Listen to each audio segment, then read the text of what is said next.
mountainous, arid, and ethnically diverse country of southwestern Asia.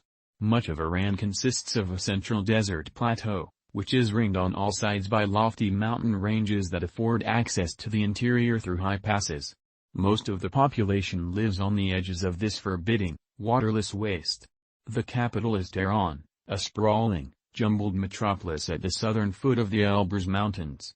Famed for its handsome architecture and verdant gardens, the city fell somewhat into disrepair in the decades following the Iranian Revolution of 1978–79, though efforts were later mounted to preserve historic buildings and expand the city's network of parks.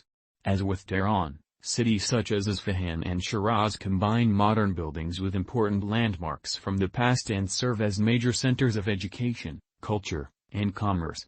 Iran, the heart of the storied Persian Empire of antiquity, Iran has long played an important role in the region as an imperial power and later, because of its strategic position and abundant natural resources, especially petroleum, as a factor in colonial and superpower rivalries.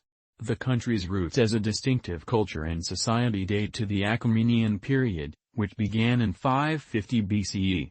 From that time the region that is now Iran, traditionally known as Persia, has been influenced by waves of indigenous and foreign conquerors and immigrants, including the Hellenistic Seleucids and native Parthians and Sassanids. Persia's conquest by the Muslim Arabs in the 7th century CE was to leave the most lasting influence, however, as Iranian culture was all but completely subsumed under that of its conquerors. An Iranian cultural renaissance in the late 8th century led to a reawakening of Persian literary culture, though the Persian language was now highly Arabized and in Arabic script, and native Persian Islamic dynasties began to appear with the rise of the Aryans in the early 9th century.